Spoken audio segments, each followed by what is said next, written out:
Thank you for joining us for the Cultivate OKC podcast. This podcast is a product of the Cultivate Venture Accelerator. The accelerator was created to equip entrepreneurs, for-profit and nonprofit, to build redemptive cultures in their community, to move founders from being the owners of their ventures to the stewards, because we want to see Oklahoma City become a place where everyone is flourishing, every industry, every culture, and every neighborhood, because we are committed to the whole person, reaching their whole potential to care for the whole city. Let's jump in.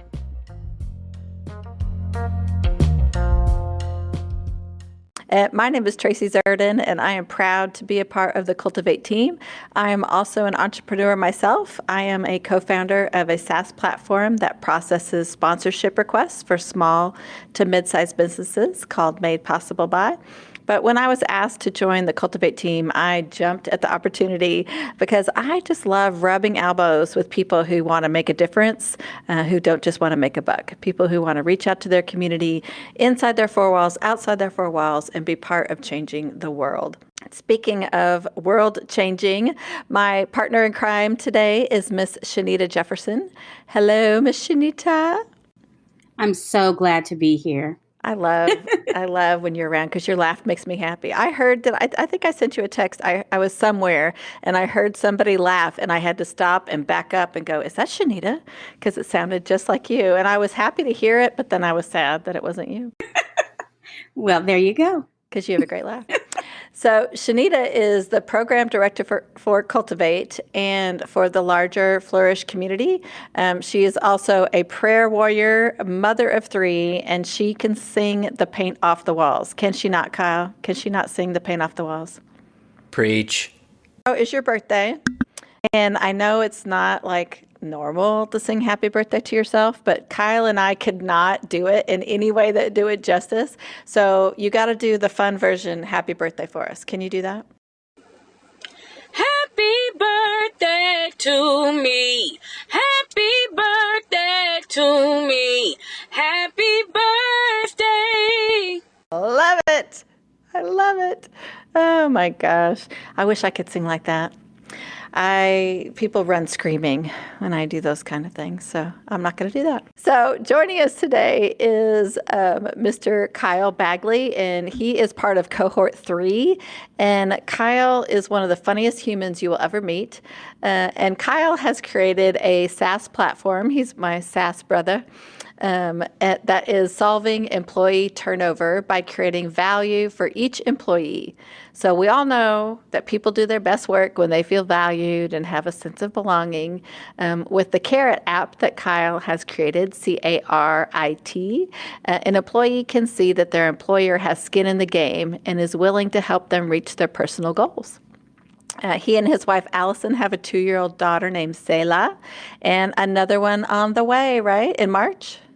That's right. In March. Yeah. And you find out next week what you're having? Yeah, next week. Okay, so do you always find out? I mean, you've only done it one time before, but are you not a surprise guy? I'm not a surprise guy, no. You want to plan? Because I'm gonna have to paint the walls, so the sooner the better. Yes, get that done. Get that done. So what's Selah's favorite thing right now? Well, she loves to dance. She loves to hang on things. She calls herself a monkey. Okay. And she likes to ask me to constantly take off my glasses. Really? Why? I don't know, but she'll just look at me with her pacifier and say, no glasses. And so I wear my contacts more often now. Interesting. She's starting early. Okay, she's bossing you, so you're embracing that. So she got your dancing gene. So Kyle is a professional pop and lock dancer. Not professional. You are a professional. You've won awards. You've won competitions. That makes you professional. Have you got... In college, at fraternity parties, I wouldn't call them awards. Hey. That's probably a rougher crowd, even than some. They'll tell you the truth. That's exactly right. You're either going to have friends the rest of the night or you're not. Yeah, that's exactly right. Oh my gosh. So what started you with the dance? My parents loved to dance, and my brother was a good dancer. And so they taught me the Charleston and the moonwalk. And I thought, oh man, girls like this. And, more ways to get attention. And, me being, let's see, I was in 7th grade, didn't have a lot of friends. And so I bought like a Michael Jackson smooth criminal hat and danced in front of the mirror. And then, high school or, birthday parties started to happen with DJs and I got to dance and I was like, all right, I can do this. Okay. And no one else is trying to do this. Okay. I'll be that guy. You're the cool white guy that's got the moves. Did you have the Michael Jackson glove? When appropriate, yeah, I pulled it out. Yeah, absolutely. It's legit. So Shanita can moonwalk, and she's tried to help me with that process. So I've got some rhythm, but I cannot moonwalk. I don't know what it is. The trick to the moonwalk, though, is the foot you want to move back stays down. Your heel stays down, the one that you want to move back. Okay. Your weight goes to your tippy toe of the foot that's on the tippy toe and pushing your heel of the other foot backwards. Okay. People do it differently. People try to do their foot like this. Yeah. It's the other way around. Okay. It's this. Okay. And see, now there's YouTube. You can learn anything. See, we didn't have Totally. that. My 19-year-old thinks he can replace the engine in his vehicle because he has YouTube. It's like, no. I just built a shed, the same reason. Nice. Okay. And I just got a notice from my HOA saying it's not up to code. Take it down. I have to brick the entire thing. Are you kidding? I got a letter. I sent an email. The developer responded like, "Yeah, you can keep it. You got to brick it." That's like $1,000. That's crazy. They do. They're so It's bossy. a love-hate relationship. By when? How long do you have? 15 days. Are you kidding me? Until a $50 per week fine. That's painful. So you know what I would do, Kyle? I don't know if this is right, but there's people that have like piles of brick around their house. I would just go around and I could tell you 3 places right now of people that have brick that they're not using, and just go around and start collecting it. You never said you never said the brick had to match. That's what I was thinking today. I was like, "Ooh, I'm gonna get some ridiculous color, and it's not gonna be in the provision. Not my backyard, just not my front yard. Get out of here. It's on my side yard." It's 4x8. It's a big structure. Yeah. I felt very accomplished. You should. I borrowed a nail gun. I was like, "Yeah, this is." There you go. Yeah, very Tim the Toolman Taylor. And I was planning on painting it white to match the front of my house. Then I get this letter, and you see this picture of someone driving by and just taking a picture. I'm like, man, I got caught. I'm not even done with it. You don't even know that it's going to stay this ugly. People have too much time on their hands. They do. But I get it. I mean, if it keeps the neighborhood nice, I really do. Yeah, I get it. And so it's kind of like, all right, more work, but I'll do it. So I get to spend a lot of time away from my phone when I'm building there you things. go. And Good so, job. Net positive. Good job. So you also get to watch YouTube on how to Masonry 101. I had it up right before the podcast. And I decided, nope, I'm going to write this check. Oh, that's so funny. Nope, I'm going to pay somebody to do that. Okay. Well, the guys that are still building the neighborhood and bricking houses are just right down the road. So I'm going to say, hey, can you hook me up? Hey, and the problem is then there's this schmear on it. And so it's not just brick. It's brick and then there's a mortar schmear. And then no, take my money. I'm done. Kyle. I'm be inside watching Netflix. I don't care. I'm good. So I can't even afford this. Other than not being a big fan of your HOA at the moment and being a professional pop and lock dancer, tell us something unique about you. I was a club and fraternity DJ for 13 years. I thought I was going to study music and recording. I took out a lot of student loans to go to a school in Orlando for recording, regretted every moment of it. And I decided if you wanted to be a part of music, positive music is not where the money's at. I mean, you just can't make money doing positive music, or nor did I care to try to get in there. And so I started a company in college and I got the bug. Nice. You just became an entrepreneur because you didn't want to be in music, essentially. Man. Sounds a lot worse when you say it.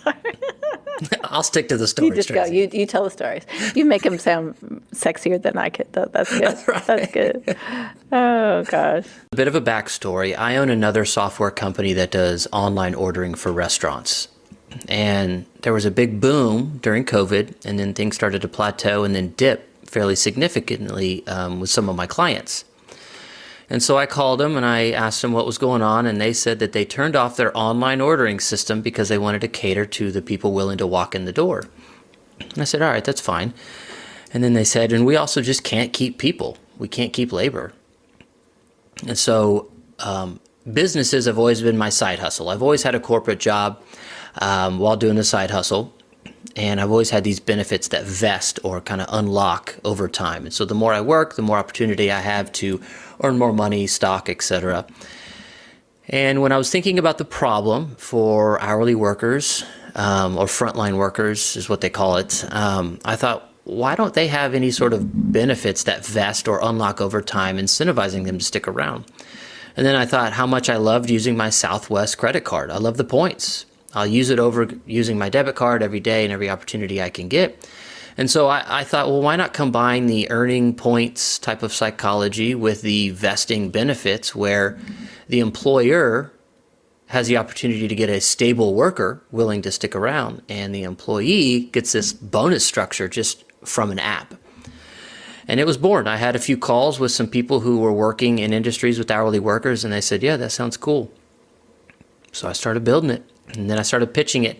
And I learned early, I learned from my other company that you need to start selling your software before it even exists. You know, the secret to sales is not sell what you have now, sell what the future could be like if they signed up with you and they had a future product. And so I started selling it, and I had the guy who owns the Taco Bells. He said, yes, I'll try it.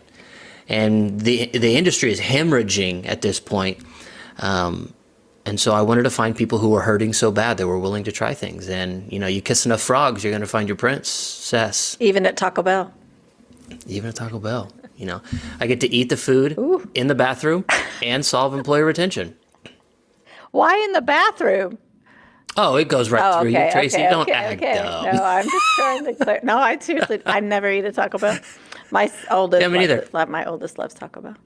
I cannot stand Taco Bell. Yeah, well, you are a Mexican food purist, Shanita. So Taco Bell is like heresy to your world. We love you, Taco Bell. We really do. But yeah, Shanita's a Mexican food snob.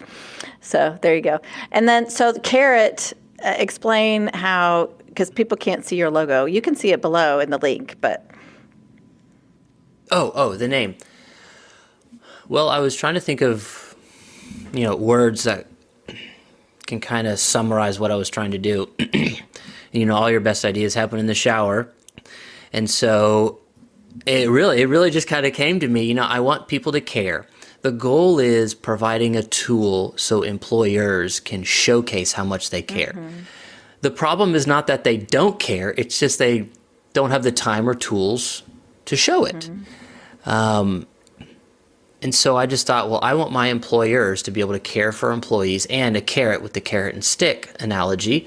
You know, CAREit just popped up. You know, if you say enough words in your head, you'll start combining them. And I knew that it didn't have to make sense. Twitter, Google, those like might be actual words, but they're just fun names to say. And so CAREit. CAREit it was. Well, and it has a double meaning, you know, because like dangling a carrot out in front of somebody.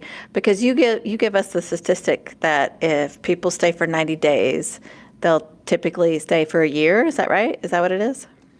Yeah, a big study happened where they said if you get them to stay 90 days, you're in such a better position statistically to get them to stay 1 year. Because during those 90 days, it's almost like an extended interview where the employee is still interviewing the employer. Yeah. Because they know they can go next door right. for the same amount or $1 more. You're right. So yes. They got nothing to lose. Yes. But if you give them a bunch of points to earn, they now have something to lose. So Taco Bell has your app. The manager has it on their phone. The employees all download it on theirs. And so the manager can say, hey, I'm going to give you points for being on time, for having a clean uniform, for getting a good review from customers. And the person who gets the most point wins this $50 gift card. Or maybe you're doing diaper incentive week or whatever, because you can, like you say, know about your employees and care about what they do. So it shows them that they can trust their employees, and it makes them want to stick around, right? That's it. The thinking is if we can start from the thinking that employees don't trust their employers, and we'll call it just neutral. We can help put the employer in a position to earn that trust. And so they have skin in the game. Hey, these are real dollars. If you stick around, this is real money in your pocket. This is a real bonus structure program right here, free money.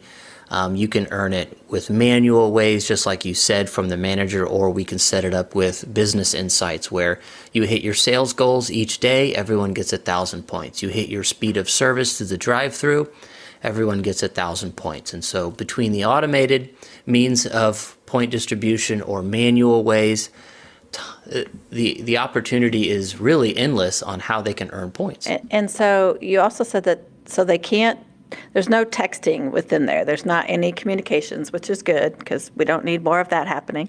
But say Shanita and I work at the same place and I need a day off. I can say, hey, Shanita, take my shift and I'll give you 5,000 of my points.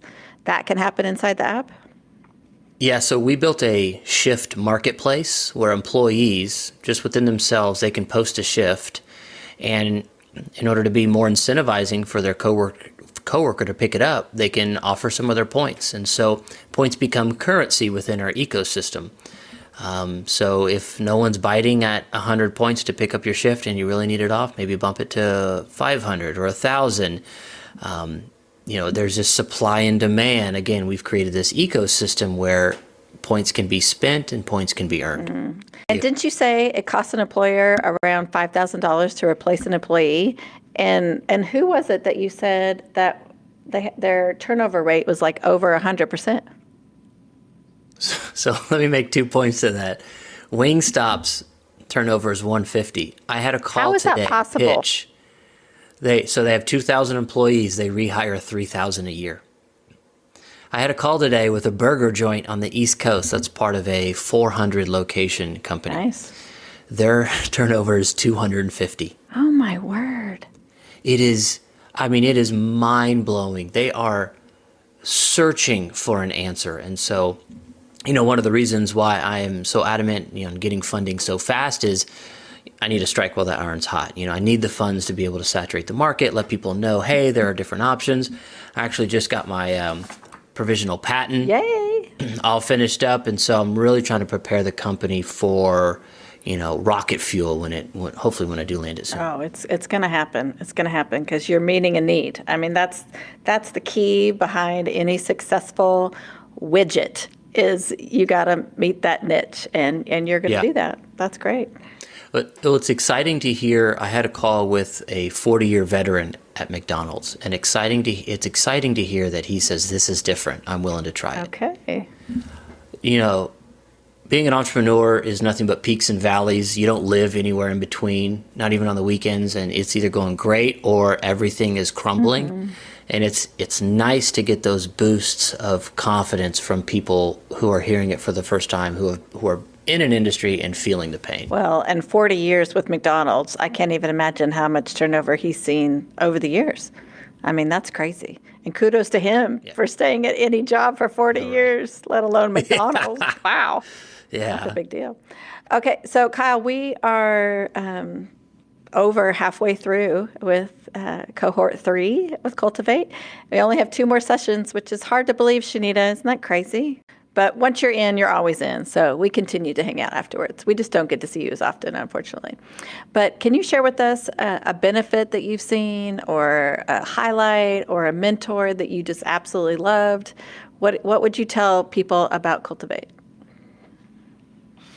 I would say 2 things. The mentors are great, but the people who show up every week and every time that are part of Cultivate are far more special than the people who show up just to mentor. You two included. Tracy, you reach out to me and ask if I need anything. Anytime I need Brian or Lance, I call or text them. They verbalize how much they believe in me. They remind me that it's not about the money, but it's about the margin. I don't know. I feel so much more at ease going through Cultivate, because you are constantly shifting my focus from this selfish business mindset to a stewardship mindset. And, when you give things up, when you lose control, it's just so much more freeing. It makes no sense. It only makes sense biblically and with that worldview, but it's really reduced my stress. And, my wife sees a difference. She really does. I mean, that's why I asked, all you guys to have dinner sometime, is I want my wife to see the kind of, and I use the word caliber, I didn't know a better word, but the caliber of people that are shepherding me through this organization. Because my first startup, I've been doing it 7 years, and CAREit's going a lot smoother. It's just a genuine difference. Being an entrepreneur is so hard. It is so hard. It's like pushing a rock up a hill, and sometimes you get that rock an inch further up, and sometimes that sucker rolls right back over you, and it's a really hard road. So it's nice to have people around you who believe in you and who have the resources and the capacity to help and to care. So I'm glad that we've been helpful to you. Very life-changing. Hey, we'd like to hear that. Well, you paid me money to say I did not pay you money. You paid me money. You paid me money, Kyle. I did pay. Not me personally, but us. But you did let me take home the chicken. I did. I appreciate it. And I had it for dinner. I did. And my daughter ate it, and she earned 5 M&Ms for eating her spinach and chicken. So thank you. What a good girl. I negotiate with her real quick. Nice. She'll say M&M. I'm like, all right. Kyle, share with us your call to action. Share with us your motivational statement. So, Kyle, what do you want to leave us with today? What is your motivational statement or your call to action? Yeah, either one. So the call to action was I was losing money from my other company. Another problem was being revealed. And so after, it was very easy for me to go get research. I could go to fast food restaurants and saying, hey, do you have a bonus structure? How are you being incentivized? And I would make some phone calls. Living in Oklahoma, I was well connected because I was raised here. And I made some phone calls and to see if there was a market fit. A call to action for listeners here is, I'm currently fundraising, but introductions to people who have hourly workers. Do they have to be hourly? No, but that's really where the big problem is. I really feel like CAREit can be a tool to help understand what motivates people. No one has that data. I think I can get that data. I think I can then use AI and machine learning to understand the data, spin up other ways to use the app to increase benefits, work with companies that can help learn about the individual, maybe place them in the right place in the organization. But yeah, I need funding, and I need introductions to more Taco Bells, more McDonald's. I went to school with a guy, Brian Santiago, and his family owns all the McDonald's around here. Whether they say yes or no, plant the seed, maybe in a couple of years they come back. But I'm in the business of pitching. Mm-hmm. Mm-hmm. Well, or any sort of industry like machinists or, anybody that has hourly employees. Anybody. It doesn't have to be food service at all. No, it doesn't. It doesn't. We think food service is low-hanging fruit, but I don't care what their profession is. If you think, if you want to try something different and you don't have anything in place, whether it's culture or benefits or incentives, for $50 a month per location, I promise you it's worth a try. And we actually just converted our business model to a white glove account management. We're going to do everything for you. We're going to create the surveys. We're going to send the surveys. We're going to digest the surveys. We're going to then suggest the raffles and all that stuff, because the people who run the accounts, the account champions, they don't need another thing to do. We want to do that for them. And Kyle's being super humble. He's talking about funding, but he has investors coming to him right now. So if you want to get in on this train, you better get on quickly, because this is going to be something that's going to dramatically change how employees are connected to their work. And I think about Walmart. Oh, yeah. That would be glorious. Can you imagine that introduction? Yes. Loving it. Yes. You know what? Let's bring it in-house. Let's buy Let's it. do it. I'd love to do something, we need the next Paycom. We need the next software. Yeah. We need the next tech company. People aren't moving here like they are, the coasts or Texas. They're starting to, though, a little bit. Oh, good. I didn't know that. But we need our homegrown stuff. We need, let's make a bunch of money from all these other companies in other states. And, let's bless Oklahoma. The CAREit Thunderdome sounds really cool. It does sound really cool. Can we get a box seat for that when those days happen? Yeah, for the right everything's for sale. Come on. I gave you chicken, Kyle. You can sit in the Taco Bell Okay, suite. thank you. Oh, that's so funny. So each one of our sessions, we spoil our fellows. We bring in amazing food, and we always have leftovers. So that's what Kyle's referring to. We like to divvy it up. So Kyle, if you could leave us today with a motivational statement, if you had a kitten poster on your wall, what would you want to say to us? I'd probably say one of my favorite quotes is, "The great use of life is to spend it on something that would outlast it."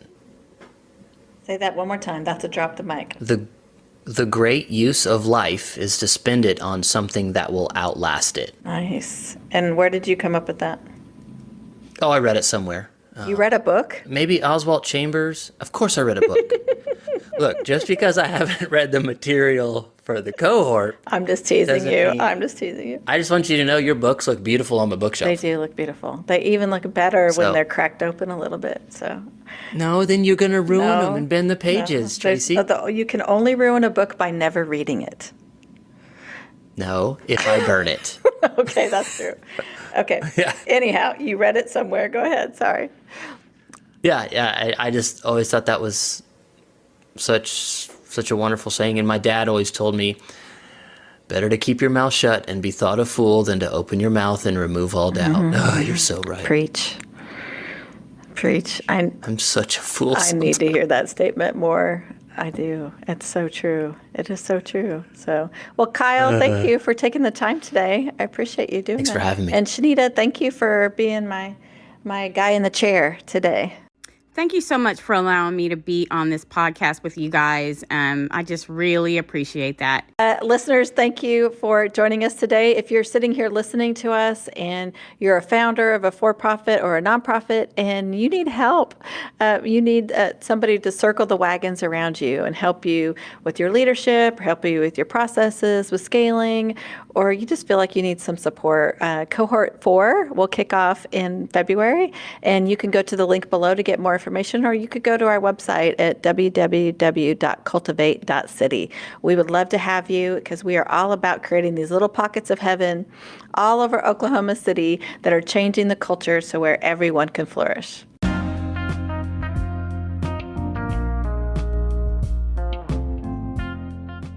We hope you are encouraged to hear about how OKC founders are creating a redemptive culture in their community. If you would like to learn more about the accelerator, go to www.cultivate.city.